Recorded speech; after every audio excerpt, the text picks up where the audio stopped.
जय हिंद। देखिए, इस वीडियो में हम देखेंगे दिल्ली पुलिस हेड कांस्टेबल के हाल ही में जो एग्ज़ाम हो रहे हैं उन एग्ज़ाम्स में मैथ के क्वेश्चन यानी 10 अक्टूबर से लेके आज कितने अक्टूबर 18 अक्टूबर तक के जो भी क्वेश्चंस पूछे गए हैं यानी कि मैथ्स के क्वेश्चन हर शिफ्ट में उनसे कुछ बहुत ही इंपॉर्टेंट क्वेश्चन जो बार बार आ रहे हैं और वो कॉन्सेप्ट आ रहा है इस बार के एग्जाम में, उन सभी क्वेश्चनों को यहाँ आज देखेंगे। तो वीडियो को आपको शुरू से अंत तक ध्यान से देखना है जिनका भी एग्जाम है दिल्ली पुलिस हेड कांस्टेबल का। ठीक, आइए शुरू करते हैं बिना देरी के हुए। पहला क्वेश्चन देखते हैं। देखो क्या लिखा है पहला क्वेश्चन कि चीनी के मूल्य में 30% की वृद्धि होती है, यदि वह 10% बढ़ता है तो खपत कितने % की कमी होगी।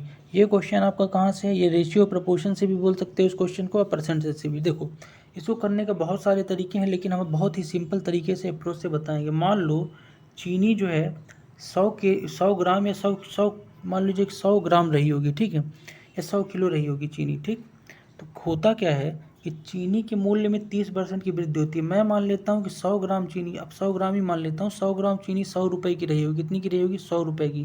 तो यानी कि वैल्यू तो इक्वल आ गई 100-100, तो कोई दिक्कत नहीं है। ठीक है, अब कह रहा है कि चीनी के मूल्य में जो है 30% की वृद्धि होती है, यानी 100 रुपये है और 30% बढ़ा तो कहीं ना कहीं चीनी जो है अब कितनी की हो गई? 130 की हो गई। ठीक, लेकिन आगे कह रहा है कि यदि केवल 10% बढ़ता है व्यय यानी खर्चा, यानी खर्चा यानी कि चीनी की ग्राम की मात्रा की बात कर रहा है। तो जब 100-100 दोनों को मान लिया तो एक ही वैल्यू ले सकता हूँ, कोई अंतर नहीं आएगा। ठीक है, तो 100 में से ही अगर 100 ग्राम इसको मान लेता हूँ और 10% बढ़ा देता हूँ, तो पहले अगर 10% बढ़ा तो पहले 100 ग्राम चीनी खर्च होता था, अब घर में 110 ग्राम चीनी खर्च होने लगा। ठीक है, तो अब आपसे पूछा यही है कि कितने प्रतिशत की कमी करे, खपत में कितने प्रतिशत कमी होगी, यानी खपत में कितने % की कमी होगी। देखो, ऐसा बनाने के बाद इन दोनों रेशियो बना लो और इन दोनों रेशियो क्या हो जाएगा? ये प्रारंभिक रेशियो और ये अंतिम रेशियो खपत का ही हो जाएगा। किसका हो जाएगा? खपत का। ये शॉर्ट ट्रिक बता रहा हूँ। ये रेशियो किसका हो जाएगा? निकाला तो मूल्य से था लेकिन अब रेशियो किसका हो जाएगा? खपत का। ये दो रेशियो, पहले 130 ग्राम खर्च होता था लेट सपोज मान लो, और अब हो रहा है 110 ग्राम, तो जीरो से जीरो कटेगा यानी रेशियो क्या है? खपत का। पहले 13 खर्च होता था रेशियो, अब जो चीनी है अब खर्च कितनी कर रहे हैं चीनी यानी मात्रा 11 कर रहे हैं। तो अब आपको क्या करना है? कुछ भी नहीं करना है, आपको बता देना है डायरेक्ट परसेंट बदल के। कैसे? देखो यहाँ लिख देता हूँ, 13 से अगर 11 हुई तो मतलब -2 की कमी आई, तो यहाँ लिख रहा हूँ 2 की कमी आई कितने में से? 13 में से। पहले कितनी थी चीनी? 13, और परसेंट के लिए क्या कर दोगे? गुणे का 100। ठीक, तो आपका आंसर आ जाएगा। कैसे? देखो 2 गुणे 100 है नहीं, 200/13 हो जाएगा। क्या हो जाएगा? इधर लिख देता हूँ, रुको इधर लिख देता हूँ।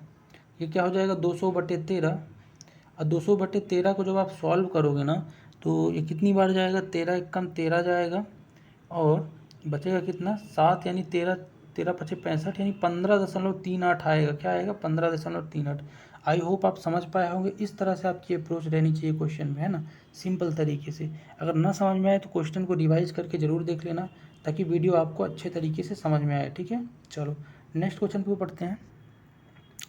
नेक्स्ट क्वेश्चन क्या बोल रहा है कि पेट्रोल की कीमत 60 रुपये पर लीटर से बढ़ाकर 75 रुपये पर लीटर कर देते हैं, तो पेट्रोल की खपत को कितना % कम करना होगा ताकि बढ़ा हुआ खर्च केवल 10% ही रहे। अब देखो, आपको इसको मैं सिंपल भाषा में पहले बोल देता हूँ कहना क्या चाहता है आपसे। देखो, ये आपसे कहना चाहता है कि मान लो पेट्रोल शुरू में रहा होगा 100 रुपये, एक आदमी पेट्रोल में खर्च करता था, लेकिन अब क्या हुआ, कीमत थोड़ा सा बढ़ गई, 60 से 75 हो गई, तो खर्चा भी उसका बढ़ा नहीं। 100 से कितना अब खर्चा करने लगा? 110 रुपये पेट्रोल में। कितना खर्च करने लगा? 10 रुपये। तो इतना ही खर्चा करे, इससे ज़्यादा खर्च नहीं होना चाहिए। तो खपन को कितना % कम करना पड़ेगा? यानी पेट्रोल के दाम में बढ़ोतरी हुई है तो खर्चा केवल 100 से 110 है, यानी 10 ही रुपये बढ़े, चाहे बढ़ोतरी कितनी भी हो। इसके लिए उसको कितना कम पेट्रोल खरीदना होगा, यानी पेट्रोल में कितना खर्चा, यानी पेट्रोल की मात्रा को कितना कम कर देना होगा, कम यूज। तो समझ पा रहे हैं? तो अब इसको करने का मैं जो अप्रोच है वो आपको बताता हूँ। ठीक है, कैसे आप करेंगे। देखो, इसको हम रेशियो के तरीके से बहुत जल्दी बना सकते हैं। पता है कैसे? देखो, पहले चीनी जो है, चीनी की मैं मूल्य की बात करूँ तो चीनी का मूल्य पहले क्या था? सॉरी, चीनी बोल रहा हूँ, पेट्रोल है। क्या है? पेट्रोल। ठीक है, कुछ भी ले सकते हो चीनी मूल्य, पेट्रोल जो भी लेना हो। तो पहले चीनी कितनी रही? 60 रुपये थी। अब 60 से रेशियो कितना हो गया? 75 का। बढ़ गई चीनी का सॉरी पेट्रोल का रेट। बार बार चीनी आ रहा मन में, चलो कोई ना। पेट्रोल का रेट 60 रुपये पर लीटर से कितना हो गया? 75 रुपये हो गया। चलो कोई नहीं। अब बताओ, अगर इनका मैं रेशियो की बात करूं मूल्य की, तो क्या हो जाएगा? ये 15 से कट जाएगा, 15 चौको 60, 15 पचे 75, यानी रेशियो और छोटा हो गया तो क्या मिल के आ गया आपका? मूल्य का रेशियो मिल के आ गया 4:5। समझ पा रहे हैं? चलो, यानी पहले 4 था पेट्रोल का लीटर पर लीटर रेट, लेकिन अब कितना हो गया 5, यानी 1 बढ़ गया। ठीक है, अब यही पूछ रहा है खपत में कितने % कम कर दें कि जो लाभ है ना केवल 10% ही, मतलब कि उसका खर्च बढ़े। तो खर्च 10% ही बढ़ाना है, तो कुछ नहीं करना है, इसको सिंपल है। देखो, अगर मैं देखूँ 4 से अगर 5 हो रहा है तो कितना बढ़ रहा है, 1 रेशियो में आपका क्या बढ़ रहा है, इसका मूल्य बढ़ रहा है पर लीटर के हिसाब से। ठीक है, ठीक। तो आप एक बात बताओ, तो इसका खर्चा क्या होगा। अब देखो, खपत अपने को पता नहीं है, तो मैं 2 गोला बना लेता हूँ खपत के लिए। अब आप एक बात बताओ, खपत ये हो गई, एक बार मिटा के लिख देता हूँ, रुको ढंग से, ताकि आप लोगों को डाउट ना हो। देखो, सबसे पहले मैंने प्राइस लिख लिया। प्राइस जो आया है 60-75, यानी कि रेशियो छोटा कर दिया तो 4 और 5 रेशियो आ गया। अब मैं खपत की बात कर लेता हूँ, किसकी, खपत की। तो खपत क्या हो जाएगा, खपत मुझे भी पता नहीं है कितना है, लेकिन दोनों का कुछ ना कुछ रेशियो तो होगा। ठीक। अब मैं बात करता हूँ खर्च की। देखो, तो कभी भी क्या होता है कि जो खर्च होता है ना, वो मूल्य में जब खपत को गुणा करोगे, जैसे कहने का मतलब ये कि मान लो 60 रुपये लीटर तेल है, अब 5 लीटर लेंगे तो 60 गुणे 5 करेंगे तब ना 300 पूरा खर्चा आएगा। तो इसलिए जो भी खपत होगी, मात्रा होगी, उसको उसके प्राइस में गुणा करते हैं, तब जाके खर्च आता है, और खर्च अपने को निकालना पड़ेगा। ठीक। और खर्च के बारे में इसने एक चीज़ बोला है कि 10% ही बढ़ना चाहिए। 10% का मतलब क्या होता है, 10% का मतलब होता है 1/10, यानी कि पहले 10 था खर्च, अब खर्च कितना हो गया 11, यानी खर्च का रेशियो क्या मिल गया 11। खर्च का रेशियो इनको दोनों को गुणा करके आ रहा, प्राइस और खपत को। आई होप आप समझ पा रहे हो। तो अब करना कुछ भी नहीं है आपको, लेकिन इनका दोनों का प्राइस क्या दिया है, 4 दिया है, और इसका प्राइस कितना दिया है, 5 दिया है क्वेश्चन में। बस अब इसके खर्च को क्या कर दो, घटा दो, वो कर दो, पक्षांतर कर दो। तो ये इधर जाएगा 10×5 = 50, ये इधर आएगा 44। क्या होगा, ये 10×5 = 50 हो जाएगा, और ये 44, यानी कि आपका जो रेशियो आया फाइनल क्या आया, 50:44 आएगा। क्या आएगा, 50:44 आएगा। अगर 50:44 आएगा तो आपको एक चीज़ पता चल गई कि कितना % खपत कम कर रहे हो। पहले खपत 50 थी, यानी 50 लीटर लेट सपोज लेते थे, अब कितना ले रहे हो, 44 ले रहे हो, यानी कि 6 लीटर आपने कम किया। इधर लिख देता हूँ, 6 लीटर आपने कम कर दिया अपना खपत, और कितने में से, 50 में से। और गुणे के लिए क्या करो, % के लिए क्या करोगे, गुणे 100 लगाओगे, काट दो, 0 0 गया, 5 एकम 5, 5 दूनी 10, यानी 6 दूनी 12, यानी 12% आपको अपनी खपत भी कम करनी पड़ेगी। ठीक है, तो राइट आंसर हो जाएगा ऑप्शन ए। आई होप आप समझ पाए होंगे। चलो, ये बहुत इंपॉर्टेंट क्वेश्चन है, दिल्ली पुलिस हेड कांस्टेबल के लिए आ रहा है। ठीक है, नेक्स्ट क्वेश्चन की तरफ बढ़ चलते हैं। एक सेकंड, बार बार ये दिक्कत कर रहा है, रुको। हाँ, नेक्स्ट क्वेश्चन देखो। नेक्स्ट क्वेश्चन और भी इंपॉर्टेंट है, बड़े ध्यान से देखना। ये क्वेश्चन हमने इसलिए लिए हैं क्योंकि ये छोटे छोटे क्वेश्चन है, लेकिन आप हमेशा गलती कर देते हो ऐसे क्वेश्चनों में। ठीक है, क्योंकि जल्दबाजी में। देखो समझो, ये क्वेश्चन क्या बोल रहा है, एक सेकंड, गड़बड़ हो गया, रुको एक सेकंड। हाँ, कह रहा है कि यदि m संख्याओं का औसत जो है क्या है, n² है। ये क्या लिखा है, n², यानी 2 मत पढ़ना है, n²। और ये n संख्याओं का औसत क्या लिखा है, m² लिखा है। तो m + n संख्याओं का औसत बताओ। देखो, m + n संख्याओं का औसत बताने के लिए m और n कर सकते हो। पहले देखो, अगर मैं इनका साथ में करना स्टार्ट करूँ तो औसत क्या होता है, आपको पता है औसत क्या होता है, एवरेज बराबर होता है टोटल नंबर, यानी टोटल कर दो सबका सम, और बटे टोटल नंबर, यानी कि आंकड़ों का योग बटे आंकड़ों की संख्या औसत होता है। ठीक है, देखो अगर मैं m + n निकालने के लिए दोनों औसत को जोड़ के बटे क्या कर दूं, m + n कर दूं। देखो कैसे करूंगा, देखो अगर मैं बात करता हूँ m संख्याओं का सम की मैं बात करूंगा, तो सम क्या होता है, औसत गुणे टोटल नंबर होता है। ठीक है, तो mn² क्या हो जाएगा, mn² क्या हो जाएगा, एक सेकंड रुकना। हाँ, ये हो जाएगा आपका, अगर मैं सम की बात करता हूँ, m संख्याओं का औसत n है, तो m का टोटल सम का बात करूँगा तो ये हो जाएगा mn²। ठीक है, क्यों हो जाएगा, क्योंकि आंकड़ों का योग जो है वो तभी आता है जब उनके संख्याओं को और औसत को गुणा कर दो, तो mn² हो जाएगा। अगर मैं n संख्याओं का सम की बात करूँ तो क्या हो जाएगा, ये हो जाएगा आपका nm²। ठीक है, चलो, और बटे क्या कर दोगे आप, बटे m + n कर दो, क्योंकि यही तो बोला है, नंबर ऑफ संख्या m + n संख्याओं का औसत पूछा है, तो बटे m + n कर दो, यही आपका आंसर हो जाएगा। बट इसको आप छोटा भी कर सकते हो ऑप्शन को देख के। कैसे, m + n इसका आंसर आएगा, कैसे आएगा मैं बताता हूँ, रुको मिटा के।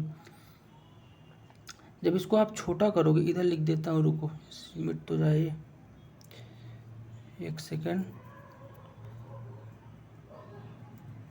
धीमा।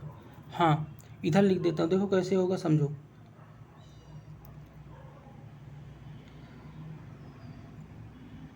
देखो m इतना आ गया, इसके बाद कुछ नहीं करना है, यहाँ से m प्लस n कॉमन आ जाएगा। क्या आ जाएगा? कॉमन। मतलब यहाँ से अगर तुम m और n कॉमन लोगे आप यहाँ से, तो क्या हो जाएगा? ये m प्लस n हो जाएगा। कैसे हो जाएगा? देखो, जैसे m n कॉमन लिया तो यहाँ n बचेगा केवल, और यहाँ क्या बचेगा? m बचेगा। तो m प्लस n लिख दिया, और फिर नीचे से m प्लस n है ही। अब m प्लस n से m प्लस n क्या हो जाएगा? कट जाएगा, तो mn बचेगा। तो सॉरी, इसका राइट आंसर mn होगा। क्या होगा? mn, option C. ठीक है, करेक्ट कर लेना। चलो नेक्स्ट क्वेश्चन की तरफ बढ़ते हैं जल्दी जल्दी, टाइम की आपके पास भी कमी होगी आई होप। तो नेक्स्ट क्वेश्चन देखते हैं क्या कह रहा है नेक्स्ट क्वेश्चन, कि जब कोई एक नया व्यक्ति 55 किलोग्राम भार वाले व्यक्ति की जगह लेता है तो वह 6 व्यक्ति यानी औसत जो है 6 व्यक्तियों को 2.5 ग्राम बढ़ जाता है। कहने का मतलब टोटल व्यक्ति कितने हैं भैया? यहाँ बताया है टोटल 6 व्यक्ति हैं। ठीक है, यहाँ पे बताया कितने व्यक्ति हैं? 6। इसमें से होता क्या है कि ये 55 किलोग्राम का एक व्यक्ति था, वो चला गया और उसके स्थान पर कोई नया व्यक्ति आ गया, तो औसत कितना बढ़ गया? 2.5 किलोग्राम और बढ़ गया। तो ये कैसे होगा? बहुत लॉजिकल क्वेश्चन है, समझना। देखो, अगर मैं बात करूँ 6 लोग हैं और 6 लोगों का अगर एक व्यक्ति का जो औसत बढ़ने से, एक व्यक्ति के आ जाने से अगर औसत बढ़ा है कितना? 2.5 kg, तो सीधी सी बात है, अगर एक व्यक्ति की औसत 2.5 kg बढ़ा होगा आने से, 6 व्यक्ति हैं तो सबका उसमें गुणा हुआ होगा उसकी उम्र में, तो 2.5 इंटू 6 हो जाएगा। जितना अंतर आया होगा टोटल उसके एज में जो व्यक्ति आया है अधिक भार वाला, तो कितना हो जाएगा? 2.5 गुणे 6 करोगे तो कितना होगा? 15 होगा। कितना होगा? 15। यानी कि एक सेकेंड, 2.5 गुणे जब 6 करोगे तो क्या हो जाएगा? 15। ठीक, यानी कि आप कह सकते हो कि 15 किलो वजन 55 किलोग्राम के स्थान पर अगर कोई दूसरा बंदा आ गया तो 15 किलोग्राम वजन बढ़ गया टोटल, जो सबका वजन जोड़ के, यानी टोटल जितना सम था 6 लोगों का, सम कुछ भी रहा होगा 6 लोगों का, लेकिन अब 15 किलो और बढ़ गया, 55 किलो जाके दूसरा आया। तो आप बोल सकते हो कि जो 15 किलो बढ़ा है ना, तो 55 तो रहा हुई होगा इसका वजन जो गया है, और जो नया है उसका कितना वजन बढ़ा? सबका बढ़ा दिया उसने 15। जब 15 बढ़ा दिया तो 55 और 15 जोड़ लोगे 70, तो आपको आसानी से पता चल जाएगा कि नया व्यक्ति जो आया है 70 kg का है। ठीक है, आई होप आप समझ पाए होंगे। राइट आंसर हो जाएगा ऑप्शन ए। ठीक है, नेक्स्ट क्वेश्चन की तरफ बढ़ते हैं। नेक्स्ट क्वेश्चन थोड़ा सा बड़ा है लेकिन बहुत ही ईजी है ना, इसको आप ध्यान से समझिएगा। बहुत ही ईजी है, बड़ा ज़रूर दिख रहा होगा आपको लेकिन बहुत ही ईजी है। ठीक है, समझो कैसे होगा। क्या कह रहा है कि एक कक्षा में ए और बी में छात्रों की कुल संख्या 92 है। ठीक है, छात्रों से मुझे मतलब ही नहीं है क्वेश्चन में। ठीक है, कितनी भी हो, ए में छात्रों की संख्या बी की तुलना में 30% अधिक है। अब यहाँ से चीज़ों को पकड़ो, देखो ए है और ये बी है कक्षा।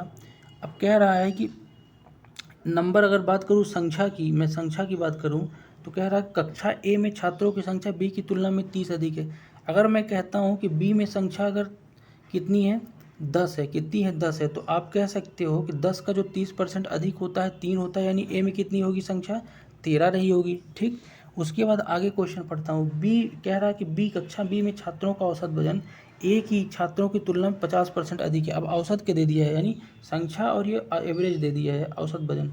तो एवरेज की अगर मैं बात करूँगा तो क्या रेशियो बनेगा ए बी का? देखो, ए की तुलना में 50% अधिक है किसका? बी का, यानी कि ए अगर रहा होगा 10, ए कितना रहा होगा? 10। 10 नहीं, और छोटा करके लिख सकता हूँ, 10 भी लिख सकते हो, लेकिन छोटा करूँगा रेशियो तो क्या बनेगा? 2:3 बनेगा। सीधी सी बात है, अगर 50% बढ़ा रहे हो तो ए अगर 2 रहा होगा, 2 का 50% 1 होता है, तो 1 जोड़ के क्या हो जाएगा? 3। यानी बी की कक्षा का एवरेज वजन, औसत वजन कितना हो जाएगा? 3। अब इनको x मान लो। ठीक है, इनको क्या मान लो? x, एवरेज वजन को। ठीक है, क्योंकि एक्चुअल वैल्यू नहीं दी हुई है। ठीक, उसके बाद आपको एक चीज़ पता है कि अगर संख्या में एवरेज को गुणा कर दो तो क्या मिलता है? सम मिल जाता है, सम। तो वही चीज़ हम फॉलो करेंगे। और यहाँ पे पूछा क्या है? यहाँ पे पूछा यदि ए और बी के सभी छात्रों का औसत वजन 56 किलो है तो बी के छात्रों का औसत वजन बताना है। एक बार मिटा के लिखता हूँ पूरी तरीके से, रुको, छोटा छोटा लिख देता हूँ इधर इधर करके। देखो ए बी, इनका सबसे पहले संख्या कितनी है, यानी नंबर कितना है? तो संख्या इसकी है, इसका 13 रेशियो है, अभी निकाला अपन ने। अगर इसका 10, यानी 10 इसका अगर होगा तो बी की तुलना में 30% अधिक 13 हो जाएगा। एवरेज यानी ए की बात करूँ तो अगर ए वाला यहाँ 50% ज़्यादा का है तो ए अगर क्या होगा? 2 होगा, तो अगला वाला क्या? 3x होगा। ठीक है, चलो अब इनके मैं अगर सम की बात करूँ, सम क्या होता है, 13 दूनी 26, सम हमेशा एवरेज में गुणा संख्या कर दोगे, सम आ जाएगा 26 और 10 तिहाई 30 हो जाएगा, 30 एक्स लगा दो दोनों में, क्योंकि एक्चुअल वैल्यू है नहीं, तो आपको सम मिल गया। अब क्वेश्चन बोल रहा है कि यदि सभी छात्रों का औसत वजन 56 किलो है, क्या हो 56 किलो, ठीक है। अगर इन दोनों को जोड़ोगे तो क्या होगा, औसत वजन पूछा है तो सबको जोड़ के बटे संख्या करोगे तो संख्या ये है, इन दोनों संख्याओं को जोड़ोगे तो कितनी होगी, 23 होगी संख्या। और इन दोनों का जो सम है, सम को जोड़ के बटे संख्या यानी आंकड़ों का योग यानी सम बटे टोटल नंबर कर दो तो एवरेज मिलता है, ठीक है, वही कर दो। और एवरेज कितना दिया है, 56 दिया है पहले से, तो 56 बराबर क्या हो जाएगा, इन दोनों को जोड़ोगे 56 + 30 क्या होगा, 56x हो जाएगा। और बटे आंकड़ों का योग बटे आंकड़ों की संख्या कितनी है, 23 है, बटे 23 कर दो, 56 से 56 कट जाएगा और 23 इधर आ जाएगा और x इधर आ जाएगा, यानी x बराबर क्या होगा आपका 23। तो आप बोल सकते हो कि बी में जो छात्रों का औसत वजन है, x जब आ गया और औसत वजन के लिए क्या दिया हुआ है यहाँ पे, बी का ए का दिया है 2x और बी का दिया है 3x औसत वजन, तो 3x का निकालना है क्योंकि बी का निकालना है, तो x बराबर 23 है तो 3x बराबर क्या हो जाएगा, 69 हो जाएगा, 23 थी 69। तो आप बोल सकते हो कि बी का छात्रों का औसत वजन 69 किलो रहा होगा, ऑप्शन सी, ठीक है। आई होप आप समझ पाए होंगे। अब नेक्स्ट क्वेश्चन की तरफ बढ़ चलते हैं, ठीक है।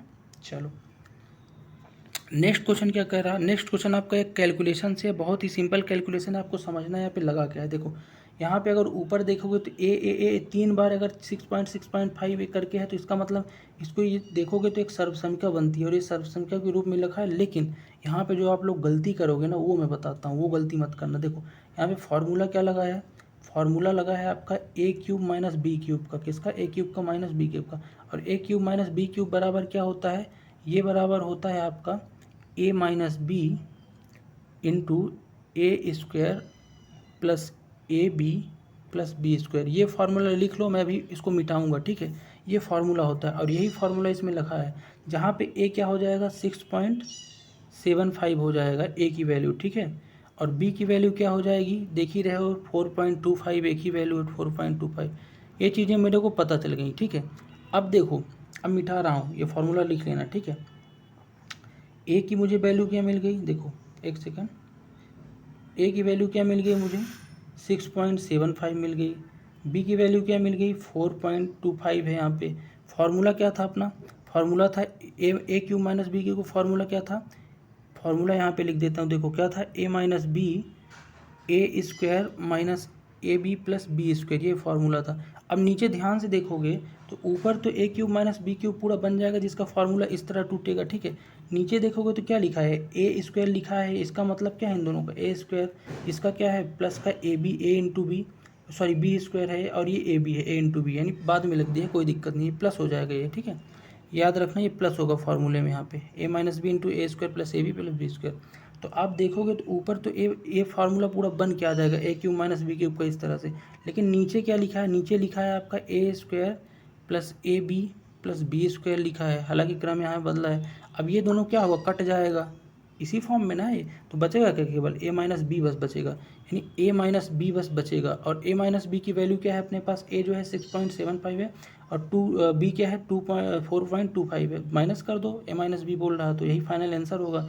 जब माइनस करोगे तो ये 5 में 5 चले गए तो 0, हाँ 0, 7 में 5 चले गए तो 2 चले गए तो 5 और पॉइंट 6 में 4 चले गए तो 2, यानी 2.5 आएगा। लेकिन फाइनल आंसर आपका 2.5 नहीं होगा, पूछो क्यों, इसलिए 2.5 नहीं होगा, मैं मिटा के बता रहा हूँ, इसको नोट कर लेना, आंसर तो 2.5 आया है, लेकिन याद रखना देखो अभी अपना थोड़ी देर के लिए आंसर क्या आया है 2.5 आया है, क्या है 2.5, बट मैं कह रहा हूँ आंसर 2.5 नहीं होगा, आंसर होगा आपका 0.025। क्यों होगा मैं समझाता हूँ। देखो यहाँ पे जब पॉइंट लगा है ना, तो पॉइंट की जीरो भी तो उतरेंगे और जीरो उतरेंगे तो वैल्यू बदलेगी। देखो यहाँ पे देखो कितने जीरो हैं, 3 जीरो हैं, यहाँ पे 3 जीरो हैं, तो ऊपर कितने जीरो हो गए, ऊपर कितने जीरो हो गए आपके 3 जीरो। तो अगर वो 6 जीरो हैं तो नीचे क्या होंगे, यानी 2 जीरो यहाँ है पॉइंट के बाद, यानी 2 अंक है तो 2 जीरो, 2 2 2 3 6, यानी ऊपर जो है तो उसको जब हटाओगे जीरो तो नीचे आएंगे कि नहीं आएंगे 6 जीरो, तो ये नीचे आ गए 3 3 6 जीरो ऊपर। अब नीचे देखोगे तो यहाँ 0.1 यानी 1 जीरो है, यानी कि 1 जीरो यहाँ से, 1 जीरो यहाँ से, 1 जीरो यहाँ से, 2 जीरो हो जाएगा। यानी इस तरह से नीचे वालों को भी जीरो उठाओगे तो ऊपर 100 का गुणा होगा। अब ये 2 जीरो से 2 जीरो क्या हो जाएगा, कट जाएगा, तो बचे कितने, नहीं यहाँ पे 2 जीरो से 2 जीरो हाँ कट जाएगा, यानी 4 जीरो आपके बच गए। अब ये जो आंसर है ना, इसमें आंसर में बटे में 4 जीरो आएगा 2.5, क्योंकि जीरो हटा है, यही तुम गलती कर दोगे। ठीक है, तो अब 4 जीरो कर दो तो 1 2 संख्या है ही, और तीसरा जीरो लगा के और पॉइंट कर दो तो आपके तीनों जीरो जो होंगे आ जाएंगे। ठीक है, यहाँ पे 4 नहीं 3 जीरो होंगे, तो राइट आंसर क्या होगा 0.025। ठीक है, तो ऐसे क्वेश्चनों को आप बनाना। एक क्वेश्चन इसी तरह का और देखेंगे, क्योंकि ये कन्फ्यूजिंग पॉइंट के क्वेश्चन है। ठीक है, एक क्वेश्चन इसी तरह का अपने पास और है, इसको देखो आप लोग और बनाने की कोशिश करो। देखो फार्मूला वही है, क्या है फार्मूला, ए क्यूब माइनस बी क्यूब का लगा है, और होता क्या है देखो, तो ऊपर देखोगे तो क्या है, a cube minus b cube ही लिखा है। उसका फार्मूला होता है a minus b a square plus A B plus b square. ठीक है, और बटे में अगर आप देखोगे ना, तो यहाँ इस फॉर्म में पूरा मैंने बना दिया इसको। अब बटे में नीचे क्या है, a square plus A B plus b square लिखा हुआ है। ठीक है, प्लस बी स्क्वायर लिखा हुआ है, तो ये कट जाएगा पूरा, तो केवल क्या बचेगा, ए माइनस बी बचेगा। जहाँ पे ए क्या है आपका दिख ही रहा है, 0.72 है, और बी कितना है 0.39 है, तो घटा दो, क्योंकि ए माइनस बी यानी घट जाएगा, तो घटाओगे तो घट जाएगा, जो भी आया देख लो, 12 में 9 गए 3, और ये 6 हो जाएगा, 6 में 5 गए 1, तो 0.13 आएगा क्या, नहीं नहीं 33 आएगा। ये क्या है, ये 3 है ना, तो 4 में 3 गए 6 में 3 गए 3, यानी 0.33 आया। बट आपका आंसर 0.33 यहाँ पे हो जाएगा। क्यों 0.33 हो जाएगा अभी समझाता हूँ। इस बार जीरो है, लेकिन अपन ने 0.33 क्यों बोल दिया है समझना, इसलिए अपन ने इस बार 0.33 बोल दिया है, क्योंकि जब जीरो देखोगे तो ऊपर कितने जुड़े हैं, 2 जीरो, यानी कि 2 यहाँ से और 2 यहाँ से, यानी 4 जीरो ऊपर हो गया। ठीक, और नीचे अगर देखोगे तो नीचे कितने जुड़े हैं आपके, 2 2 4 2 6, यानी 6 जीरो हैं। ठीक है, और जब काटोगे 6 जीरो, 4 जीरो ये वाले तो चले जाएंगे, बचेगा 2 जीरो नीचे का, यानी 1/100 बचेगा।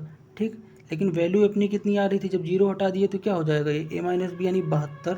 जैसे ही जीरो हटा तो ये क्या हो जाएगा, 72 और माइनस 39 हो जाएगा, यानी कि जब इसको घटाओगे 33 आएगा, लेकिन एक्चुअल वैल्यू क्या होगी, 33/100 आएगी, यानी कि जीरो जब हटाओगे तो 0.33 आएगा। तो इस तरह से करना। लास्ट वाले क्वेश्चन में भी थोड़ा सा गलती हुई है आई थिंक, उसमें भी इसी तरह से आपको करना है। देखो यहाँ जब जीरो हटा दोगे तो पॉइंट नहीं लेना था, मैंने पॉइंट ले लिया था, समझना। देखो जीरो हटाओगे तो क्या होगा, ए बराबर 675 हो जाएगा, और ये बी बराबर क्या हो जाएगा, 425 हो जाएगा। और जब 675 में 420 के फार्मूले के अनुसार से ए माइनस बी ही बचता था, तो जब इसको घटा दोगे ना डायरेक्ट, तो क्या होगा, 675 में अगर ये चला जाएगा तो क्या देगा आपको वैल्यू, ये देगा आपको वैल्यू 250। अब 250 में क्या है, आपको जीरो लगाना था कितने, 4, 250 बटे 4 जीरो, क्योंकि जीरो हटा के देखा था अपन ने, 4 जीरो लगाएंगे तो ये 0.025 आएगा। ठीक है, तो इस तरह से करना है। थोड़ा उसमें मिसमैच हो गया था, आप सुधार लेना। ठीक है, तो ये था हमारा पूरा आज का वीडियो सेगमेंट, और इस तरह के क्वेश्चन आ रहे हैं तो भैया आप कन्फ्यूज मत होना और गलती मत करना। बाकी अगर वीडियो अच्छा लगा हो तो चैनल को सब्सक्राइब जरूर कर लेना। मिलते हैं नेक्स्ट वीडियो में, तब तक के लिए जय हिंद।